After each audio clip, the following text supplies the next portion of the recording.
BJP विधायकों का प्रदर्शन, अवैध खनन पर रोक की मांग, सत्ताधारी विधायकों पर लगाया आरोप।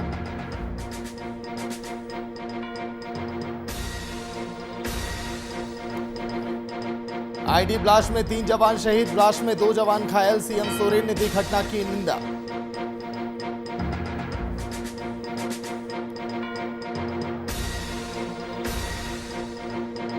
आज इसू छात्र संघ का धरना प्रदर्शन, कर्णपुरा कॉलेज में हुए घोटाले की जांच की मांग, पदाधिकारियों पर घोटाले में शामिल होने का आरोप।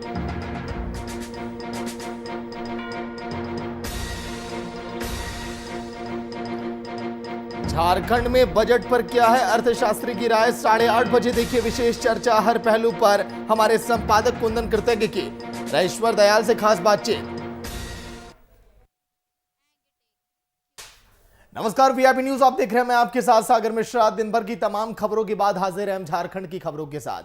विधानसभा के बजट सत्र के दौरान बड़कागांव विधायक अंबा प्रसाद ने झारखंड राज्य में जन वितरण प्रणाली से संबंधित शिकायतों और मामलों को विधानसभा के पटल पर रखा। इन शिकायतों को लेकर विधायक अंबा प्रसाद ने राज्य के खाद्य सार्वजनिक वितरण और उपभोक्ता मामले में मंत्री रामेश्वर उरांव से प्रश्न किया, जिस पर मंत्री रामेश्वर उरांव ने अपनी प्रतिक्रिया भी दी।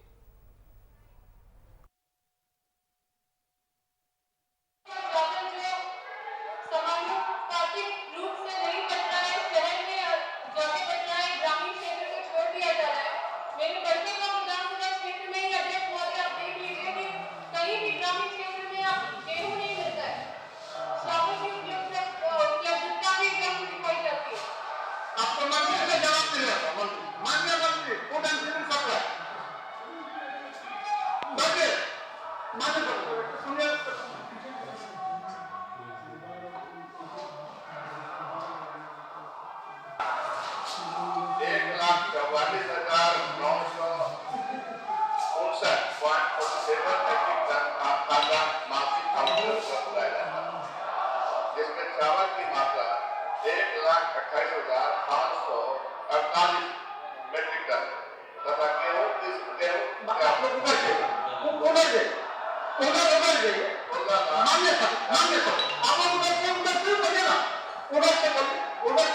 भारत सरकार पर चावल की तुलना में गेहूं का आवंटन अपेक्षाकृत कम प्रदान की जाने पर गेहूं का वितरण प्रखंड शहरी क्षेत्रों में किए जाने का निर्देश दिया गया। साथ ही गेहूं की मात्रा में सुधार जाने की स्थिति में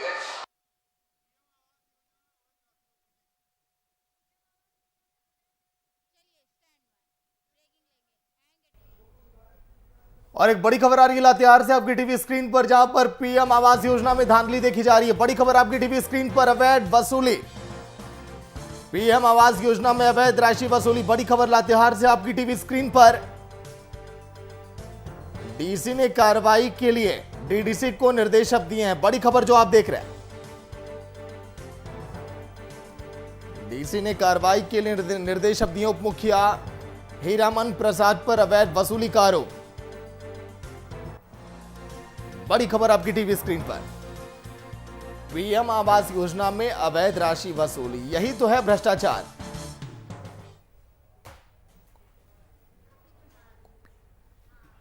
गोपी कुमार फोन लाइन पर पूरी जानकारी के साथ। गोपी, एक बार फिर से देखा गया कि भ्रष्टाचार की भेंट चढ़ता हुआ दिखाई दे रही है तमाम योजनाएं। गोपी, पूरी जानकारी। देखिए सागर, बिल्कुल लातेहार जिले में मनरेगा के कई घोटाले लगातार दिन से सामने निकल के आ रहे हैं। इससे पहले भी गारू में एक बड़ा घोटाला सामने आया था और इस बार फिर एक मामला सामने आया जिससे डीसी ने कार्रवाई की है। पूरा मामला बालूमाथ प्रखंड की गणेशपुर पंचायत का है, जहां उप मुखिया के द्वारा तमाकू के ग्रामीणों से पीएम आवास में अवैध राशि वसूली का मामला उजागर हुआ था, जिससे डीसी ने जांच का आदेश दिया था और जांच के बाद जो है तो उप मुखिया के ऊपर प्राथमिकी दर्ज करने के लिए जो डीडीसी को निर्देशित किया गया है। जी, लेकिन क्या अभी कोई कार्रवाई की गई है, तत्काल कोई एक्शन लिया गया? बिल्कुल, देखिए अभी कुछ देर पहले ही डीसी साहब ने जानकारी दी है कि उन पर प्राथमिकी दर्ज की जाएगी और इसके लिए बाकायदा डीडीसी को निर्देशित किया गया है कि जल्द से जल्द उनके ऊपर प्राथमिकी दर्ज कर आगे की जो कार्रवाई होती है वो उनके ऊपर की जाए। चलिए, शुक्रिया गोपी पूरी जानकारी के लिए।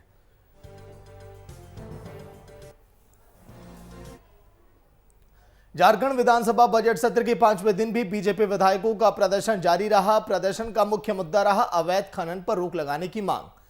इस दौरान बीजेपी की ओर से सत्ताधारी पार्टी के विधायकों पर आरोप लगाते हुए जवाब की मांग की गई, लेकिन आरोपों पर प्रतिक्रिया देते हुए बीजेपी विधायक ने भी अपनी प्रतिक्रिया वहां पर जाहिर की।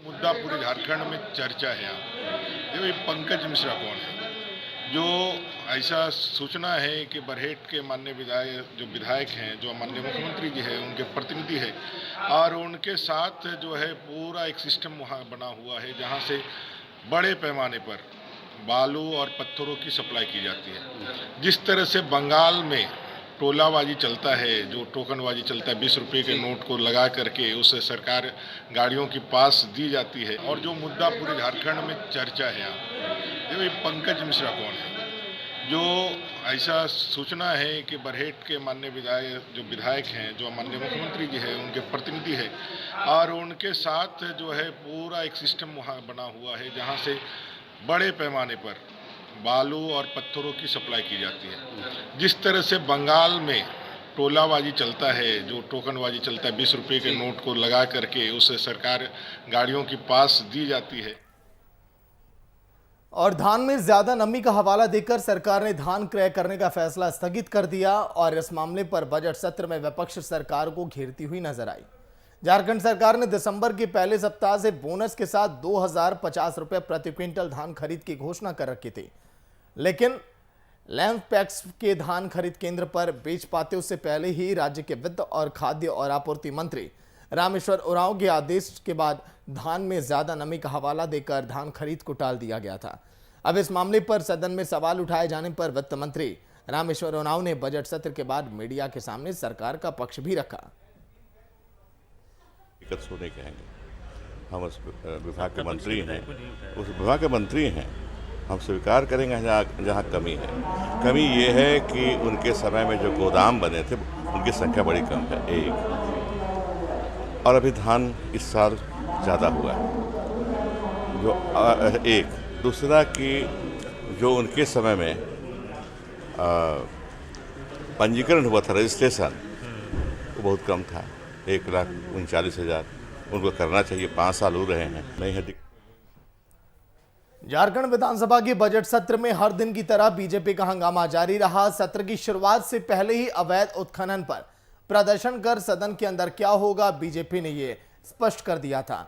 सदन की कार्यवाही बाधित और अवैध खनन पर पक्ष विपक्ष के बीच सरकार की तकरार हुई।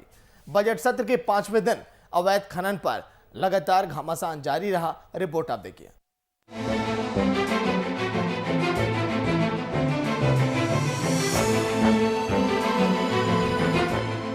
झारखंड विधानसभा के बजट सत्र में विपक्ष का विरोध लगातार जारी है। हर दिन सदन की कार्यवाही से पहले और सदन की कार्यवाही के दौरान बीजेपी सदन के बाहर और सदन के अंदर जमकर हंगामा और प्रदर्शन कर रही है। बजट सत्र के 5वें दिन भी विधायकों ने अवैध खनन को लेकर पहले सदन के बाहर प्रदर्शन किया और उसके बाद सदन के अंदर भी जय श्री राम, जय श्री कृष्ण के नारे लगाते हुए बेल में हंगामा करने लगे। सत्र की शुरुआत से पहले बीजेपी के विधायक हाथों में तख्तियां लेकर अवैध खनन की जांच की मांग को लेकर प्रदर्शन कर रहे थे। इस दौरान सदन के अंदर उन्होंने इस मामले को लेकर कार्य स्थगन प्रस्ताव भी लाया, जिसे स्पीकर ने अमान्य कर दिया, जिसके बाद बीजेपी विधायक नारेबाजी करने लगे। कार्य स्थगन की सूचनाएं प्राप्त हुई है। श्री जयप्रकाश भाई पटेल सदस्य ने अपने कार्य स्थगन की सूचना में बताया है कि राज्य उत्पादित खनिज संपदाओं तथा बालू, कोयला, पत्थर एवं अन्य खनिज संपदा की तस्करी पुलिस पदाधिकारियों की मिलीभगत से चरम पर है। पुलिस प्रशासन निरंकुश होकर अवैध कार्रवाइयों को संरक्षण दे रही है, जिससे राज्य के राजस्व की क्षति हो रही है। इस आलोक में उन्होंने सदन के सभी कार्यों को रोककर चर्चा की मांग की। आज के सत्र में एक अच्छी बात ये हुई कि हंगामा और सदन की कार्यवाही दोनों एक साथ चल रही थी और बीजेपी के विधायक जय श्री राम, हरि राम का भजन कर रहे थे। दूसरी तरफ बीजेपी विधायकों के विरोध के बावजूद स्पीकर सदन चला रहे थे, लेकिन हंगामे के कारण सदन की कार्यवाही सुचारू तरीके से नहीं चल पा रही थी। बीजेपी के विधायक इस मांग पर अड़े रहे कि राज्य में अवैध खनन पर रोक लगाने पर सरकार गंभीर हो और पूरे मामले की सीबीआई जांच कराए। सीबीआई जांच की मांग हम इसलिए कर रहे हैं कि जो हमारे जो सत्ता पक्ष के विधायक हैं, जेएमएम के वरिष्ठ विधायक है लोबिन हेम्ब्रम जी, उन्होंने सदन के अंदर ये आरोप लगाया है कि उनके क्षेत्र में 400 के करीब ट्रक उन्होंने पकड़ा था अवैध खनन को लेकर के। डीसी के सामने उन्होंने बात रखी थी, 2 दिन उन्होंने धरना दिया था और बात ये निकल करके आए कि इन सारे चीज़ों के पीछे पंकज मिश्रा जी है। पंकज मिश्रा कौन है तो बरहेट विधायक के प्रतिनिधि है और वो माननीय मुख्यमंत्री जी का क्षेत्र है। बीजेपी के विधायक हर दिन कुछ न कुछ नए मामले को लेकर सदन की कार्यवाही बाधित कर रहे हैं। वहीं सदन की कार्यवाही प्रतिदिन बाधित होने पर सत्ता पक्ष के विधायक खासे नाराज भी दिख रहे हैं। इरफान अंसारी ने इस मामले को लेकर विपक्ष पर सिर्फ राजनीति करने का आरोप लगाया। फिलहाल विधायक बंधु तिर्की ने पूरे मामले की जांच की बात कही है, जबकि मंत्री बन्ना गुप्ता ने विपक्ष की सीबीआई जांच की मांग कर चुटकी लेते हुए सीबीआई को केंद्र की सरकार का तोता बताते हुए राज्य सरकार से जांच कराने की बात कही। भारतीय जनता पार्टी जिस तरह से सदन में शोर शराबा या हंगामा किया, ये हमें लगता है कि ये अच्छी परंपरा नहीं है, अच्छी शुरुआत नहीं है। और भाजपा की जो करनी है, हमें लगता है कि इसे सत्यानाश होना तय है। आज 25 है, अब देख लीजिएगा 24 में ये 2 का आंकड़ा भी क्रॉस नहीं करेगा।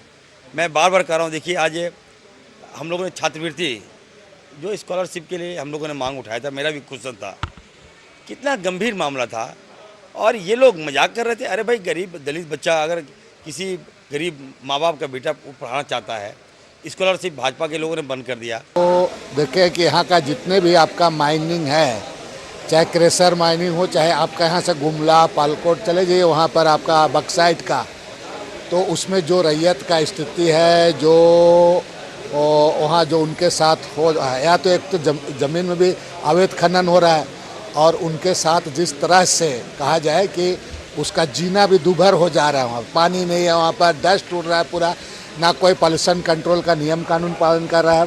पॉल्यूशन कंट्रोल का जो रीजनल ऑफिसर जो होते हैं आपके, वो पदाधिकारी भी नहीं है। उत्खनन हो रहा है तो निश्चित तौर पर उत्खनन यदि अवैध तरीके से किया जा रहा है तो उस पर सरकार पूरी गंभीरता पूर्वक उसको रोक लगाएगी। लेकिन जो पूर्ववर्ती सरकार थी, उसने तो इस राज्य को ही गिरवी बनाने के लिए अपने व्यवसायी मित्रों को इस राज्य को पूरी तरीके से बंधक बनाने का काम किया था।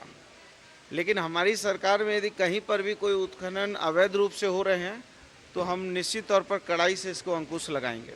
सत्ताधारी दल और बीजेपी के बीच इस मुद्दे को लेकर जारी गतिरोध के बीच आसू और निर्दलीय विधायक सरयू राय भी इस मुद्दे पर सरकार से जवाब मांग रहे हैं। जहां आसू सुप्रीमो सुदेश महतो अवैध खनन और राज्य सरकार की विफलता बता रहे हैं, वहीं निर्दलीय विधायक सरयू राय इस मामले में कार्य मंत्रणा की बैठक बुलाकर मुख्यमंत्री को स्थिति स्पष्ट करने की सलाह दे रहे हैं। लोग लगातार कहते आ रहे हैं, अलग अलग सार्वजनिक सभाओं में हमेशा इस राज्य के जो 1-1.5 साल से आप देखेंगे कि अवैध रूप से बालू, कोयला, पत्थर की तस्करी हो रही है और बड़े पैमाने पर हो रही है और सरकारी सह पर हो रही है, संरक्षण पर हो रही है, जिसके कई उदाहरण मिले हैं। आज आपने सुना यहाँ पर लोबिन बाबू जैसे लोगों ने भी 488 ट्रक खुद सड़क पर उतार कर अवैध ट्रक को रोकने का काम किया। तो ये तो स्वतः संज्ञान का विषय है जिसको गवर्नमेंट को लेना चाहिए। ये लगातार हो रहा है, सड़क पर लोग अवैध वसूली कर रहे हैं, इन सारे चीज़ों पर संज्ञान लेना चाहिए। ये राज्य के सार्वजनिक जो राजस्व है उसका एक बड़ा क्षति हो रहा है, सही तरीके से चल नहीं पा रही है। इसमें विधानसभा के अध्यक्ष को सदन के नेता मुख्यमंत्री हैं, उनको पहल करके एक बार सभी विधायकों की या कार्य मंत्रणा समिति की बैठक बुलानी चाहिए। क्योंकि सदन में आदमी बैठा रहा, प्रश्न आते नहीं हैं, हल्ला हंगामा होते रहता है, तो करे कि आदमी बैठ के, इससे अच्छा बाहर जाकर कुछ काम करेगा। फिर कोई अपना मोशन आएगा, स्पीकर साहब कभी कहेंगे तो आदमी बोलेगा। तो अनावश्यक रूप से एक ही बात को रोज़ सुनते रहना, शायद आप लोग भी उब गए होंगे उसी को कवर करते करते। अंदर में जो दृश्य दिखाई पड़ता है वह दृश्य बहुत ही शर्मनाक और अपमानजनक लगता है। अवैध खनन का मामला राज्य सरकार के लिए चुनौती है। राज्य में अवैध खनन से सरकार को राजस्व का सीधा नुकसान हो रहा है। सरकार को इस मुद्दे पर तुरंत एक्शन लेना होगा ताकि विपक्ष को इस मुद्दे पर राज्य सरकार को घेरने का मौका ना मिले। रांची से सहयोगी विशाल और अभिनव के साथ ब्यूरो चीफ। और झारखंड विधानसभा का सत्र चल रहा है, ऐसे में पक्ष और विपक्ष में आरोप प्रत्यारोप का सिलसिला भी लगातार जारी है। विपक्ष कई मुद्दों को लेकर सरकार को घेरने में लगी है। अवैध पत्थर खनन को लेकर विपक्ष की ओर से सरकार पर तीखे हमले किए जा रहे हैं। साथ ही ट्रांसफर पोस्टिंग को लेकर विपक्ष लगातार सवाल खड़े कर रही है। बीजेपी विधायक रणधीर सिंह ने कहा कि सरकार जनहित के मुद्दों को नहीं सुन रही, सरकार बिल्कुल निरंकुश हो चुकी है।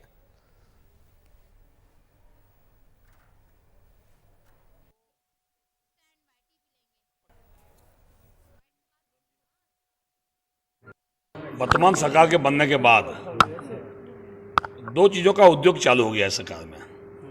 हम संथाल परगना से आते हैं, आप देखें, एक तो ट्रांसपोर्ट पोस्टिंग का उद्योग और दूसरा अवैध बालू, अवैध पत्थर और अवैध कोयला की तस्करी अन्य राज्यों में बिना चालान के, और राजस्व के अरबों रुपये का नुकसान हर महीने राज्य सरकार को हो रही है। जो सत्ता पक्ष के माननीय विधायक लोबिन हेम्ब्रम जी ने जिन सवालात को उठाए, चाहे वो साहिबगंज जिला का जो अवैध पत्थर वहाँ से हाईवा के माध्यम से जा रहे हैं, उन्होंने 488 हाईवा गाड़ी पकड़ा भी था बिना चालान का, और उन्होंने जो आरोप लगाए हैं और उसका जो है समर्थन आदरणीय स्टीफन मरांडी जी, महंत सीता मुर्मू जी ने किया है, जो चीज़ों को हम लोग लगातार कह रहे हैं। झारखंड में चाईबासा जिले के टोकलो थाना क्षेत्र में सुबह के समय नक्सलियों ने सुरक्षा बलों को निशाना बनाकर एक आईडी विस्फोट किया, जिसमें 3 जवान शहीद हो गए जबकि 2 जवान घायल हो गए। फिलहाल घायल जवानों का इलाज अभी जारी है। वहीं मुख्यमंत्री हेमंत सोरेन ने इस घटना की निंदा करते हुए दुख भी प्रकट किया।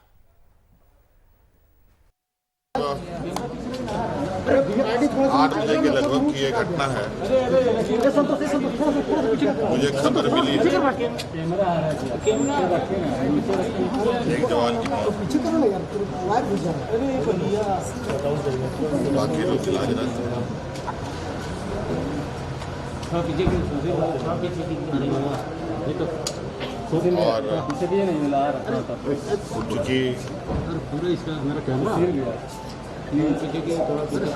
ऑपरेशन जंगलों में जो चल रहा है उसमें थोड़ा तेजी है।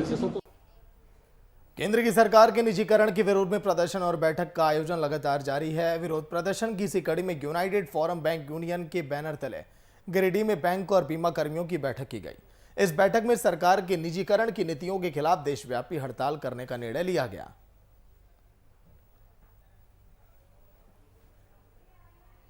ब्यूरो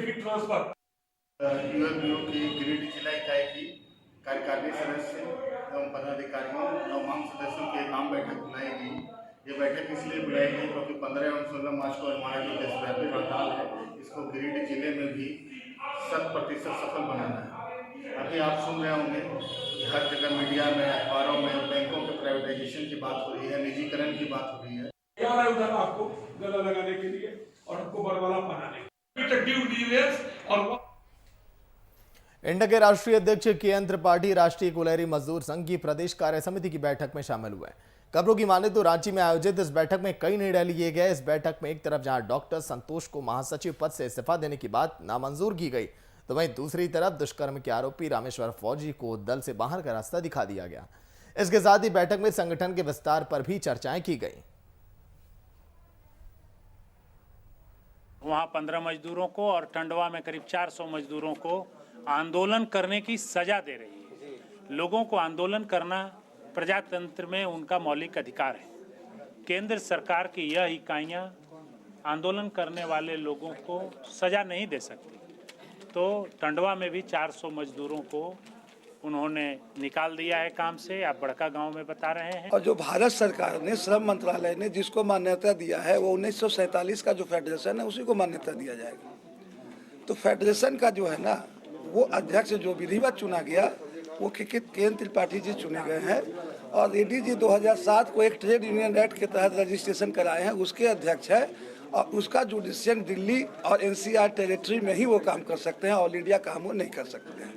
उनकी बाध्यता है जो ट्रेड यूनियन एक्ट में जो रजिस्टर्ड होगा उसी टेरिटरी में काम करेगा, दिल्ली और एनसीआर में। उनको किसी यूनियन को एफिलिएशन देने का अधिकार नहीं है।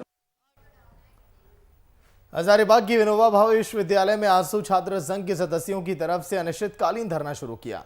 इस धरने में कर्णपुरा कॉलेज में हुए घोटाले की निष्पक्ष जांच और कार्रवाई की मांग की गई। वहीं मौके पर छात्र संगठन के सदस्यों ने कर्णपुरा कॉलेज में अनुदान की राशि का सही से इस्तेमाल नहीं किए जाने और पदाधिकारियों के घोटालों में शामिल होने की बात कही है।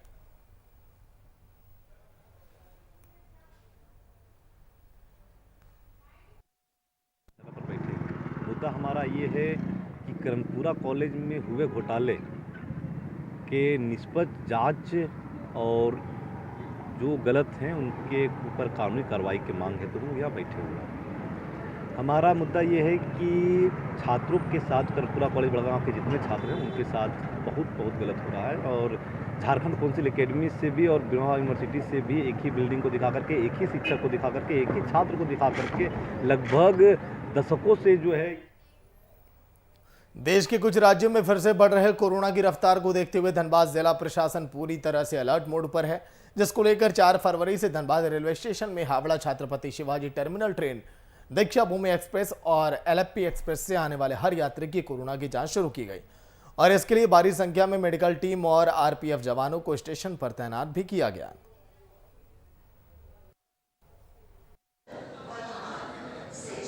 ट्रूनेट के माध्यम से अभी तत्काल 3 ट्रेनें जो बाहर से आ रही है वो लोग का जांच कराया जा रहा है धनबाद प्लेटफॉर्म पे।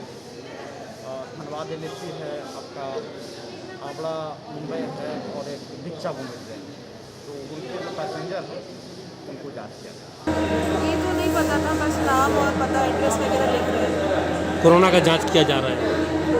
इफेक्टिव कितना है ये तो लिख रहे हैं। आपने भी अपना टेस्ट करा रहा? टेस्ट नहीं हुआ है, सिर्फ एड्रेस लिखा है, नाम पता लिखा है। नाम पता लिखा है। लोगों का चेकिंग हो रहा है यहाँ ट्रूनेट मशीन के द्वारा।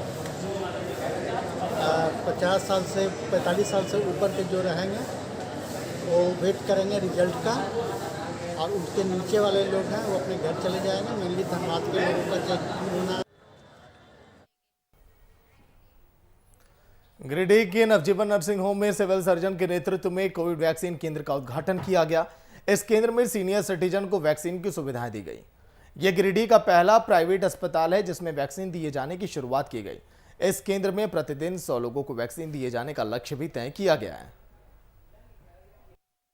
प्रधानमंत्री जन आरोग्य योजना के तहत जो भी अस्पताल हैं, पूरे जिला में 22 अस्पताल हैं, उसमें पहला अस्पताल नवजीवन नर्सिंग होम को दिया गया है। ये कोविशील्ड वैक्सीन देने के लिए प्राधिकृत किए गए हैं। यहाँ पर ऑन पेमेंट वैक्सीनेशन होगा।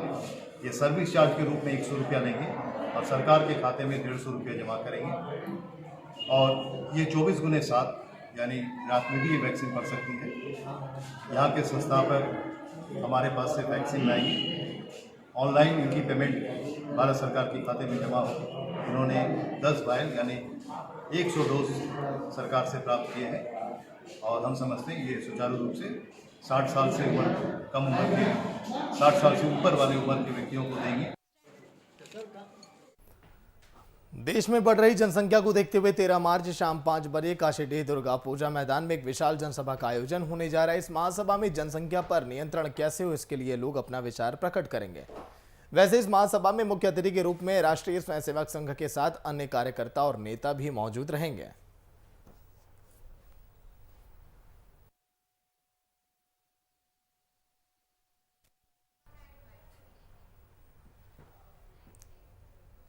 देवघर में हस्तशिल्प चौपाल सह परिचर्चा कार्यक्रम का आयोजन हुआ। इस कार्यक्रम का उद्घाटन उपायुक्त मंजूनाथ भजंत्री, अनुमंडल पदाधिकारी दिनेश कुमार यादव और उपस्थित महिला प्रशिक्षकों ने दीप प्रज्वलित कर किया है। इस दौरान उपायुक्त ने बताया कि इस कार्यक्रम के माध्यम से सरकार की प्राथमिकता महिलाओं को स्वावलंबी और आत्मनिर्भर करने की, इसके साथ ही आधुनिक तकनीक के साथ परंपरागत कला को जोड़ने की भी कोशिश की गई।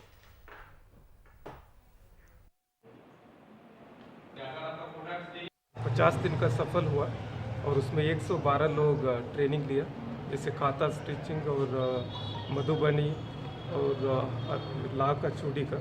तो इससे वो लोग आत्मनिर्भर बनेंगे और खासकर एक आमदनी जो है उनकी इससे मिलेगी। और साथ ही साथ जो मार्च 8 को जो अंतर्राष्ट्रीय महिला सम्मेलन महिला दिवस के अवसर पर हम लोग जो शपथ ग्रहण कर रहे हैं उसके संबंध में भी हम लोगों ने इनको बताया है। जमशेदपुर के पूर्व सांसद स्वर्गीय सुनील महतो, आज शहादत दिवस मनाया गया उनका। और 4 मार्च के दिन आज से 15 साल पहले जमशेदपुर के सांसद सुनील महतो को नक्सलियों ने गोलियों से भून दिया था। यह घटना उस वक्त घटी थी जब एक फुटबॉल मैच के दौरान वह मुख्य अतिथि के रूप में बघुरिया गए थे। तभी बघुरिया में नक्सलियों ने हमला किया और घटनास्थल पर ही सांसद की मौत हो गई थी। अब कोई उम्मीद नहीं है, सच पूछा जाए तो। सरकार किसी की भी है, न्याय की उम्मीद तो अब एकदम ख़त्म है, क्योंकि 15 साल का इंतज़ार काफ़ी होता है। पहले तो ये मामला, जैसे मैं हमेशा से कहते आई हूँ कि पहले ये मामला CBI में था, देश की सर्वोच्च संस्था जिसको कहते हैं। तो चलिए इसी के साथ बात झारखंड की में इतना ही। देखते रहिए VIP न्यूज़। नमस्कार।